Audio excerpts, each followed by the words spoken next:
मुख्यमंत्री अरविंद केजरीवाल की मुश्किलें लगातार बढ़ती जा रही हैं और अरविंद केजरीवाल की मुश्किलें थमने का नाम नहीं ले रही।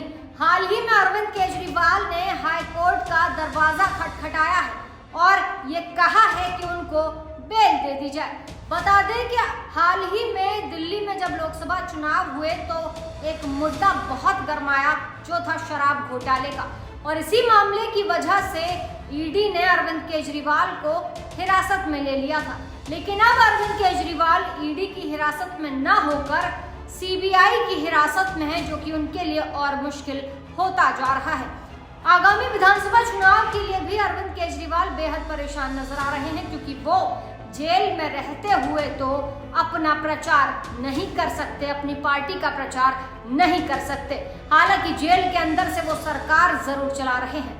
बहरहाल अब देखने वाली बात ये होगी कि अरविंद केजरीवाल को जो है बेल कब तक दी जाती है। लेकिन अरविंद केजरीवाल से जुड़ी कई अहम जानकारियां हम आपको देते हैं इस रिपोर्ट।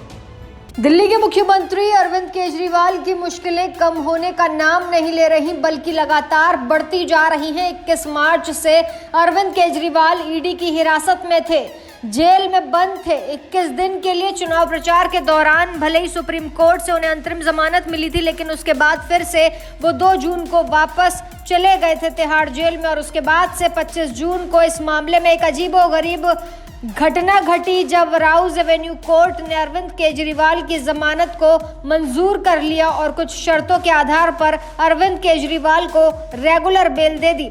लेकिन हाईकोर्ट गई ईडी और उसने 48 घंटे का वक्त मांगा। हाईकोर्ट में इस मामले की सुनवाई हुई। हाईकोर्ट ने अरविंद केजरीवाल की रिहाई पर फिर स्टे लगा दिया। फिर फैसला आया हाईकोर्ट का, अरविंद केजरीवाल को हाईकोर्ट ने जमानत देने से इनकार कर दिया। लेकिन इसके बाद एक और ऐसा वाकया हुआ जिसके बाद अरविंद केजरीवाल की मुश्किलें और ज़्यादा बढ़ गई। वो है सीबीआई की एंट्री। सीबीआई ने अरविंद केजरीवाल को कोर्ट में पेश किया, अरविंद केजरीवाल की रिमांड मांगी। अभी फिलहाल मौजूदा वक्त में अरविंद केजरीवाल सीबीआई की हिरासत में हैं। लेकिन अब एक बार फिर जैसे कि लगातार अरविंद केजरीवाल अदालतों के दरवाजों पर जाकर गुहार लगा रहे हैं कि साहब मुझे जमानत दे दीजिए, वो राउज एवेन्यू कोर्ट जा रहे हैं। सुप्रीम कोर्ट में भी उनकी जमानत याचिकाएं लगातार दाखिल की जा रही हैं। हालांकि सुप्रीम कोर्ट का फैसला उनकी जमानत पर नहीं आया है, लेकिन अब अरविंद केजरीवाल सीधे हाई कोर्ट पहुंचे हैं और हाई कोर्ट जाकर उन्होंने कहा है कि जिस मामले में जिस तरीके से सीबीआई ने उन्हें गिरफ्तार किया है उसमें उन्हें जमानत दे दी जाए। तो यहाँ गौर करने वाली 2 बातें हैं। पहली बात तो ये कि अरविंद केजरीवाल इस बार सीधे हाई कोर्ट गए हैं। अरविंद केजरीवाल इस बार पहले डिस्ट्रिक्ट कोर्ट या फिर कहें कि राउज एवेन्यू कोर्ट नहीं गए, क्योंकि जो आमतौर पर प्रक्रिया होती है, क्योंकि जो आरोपी है वो राउज एवेन्यू कोर्ट जाता है, वहाँ से फिर हाई कोर्ट जाता है, फिर उसके बाद सुप्रीम कोर्ट जाता है। लेकिन इस बार अरविंद केजरीवाल सीधे तौर पर हाई कोर्ट गए हैं। अब देखना होगा कि हाई कोर्ट में ऐसा कहा जा रहा है कि शुक्रवार को इस मामले की सुनवाई हो सकती है।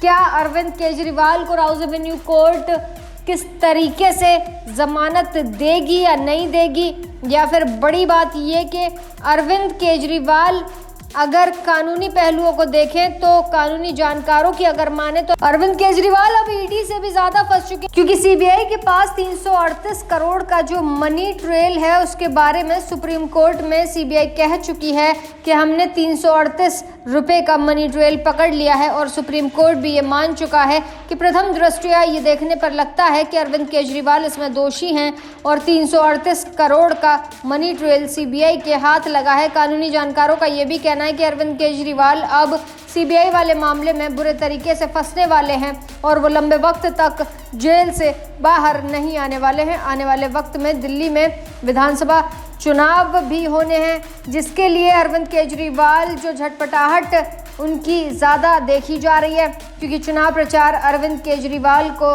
दिल्ली में करना है। दिल्ली के मुख्यमंत्री हैं, जेल से सरकार चला रहे हैं और साथ ही आम आदमी पार्टी के संयोजक भी हैं।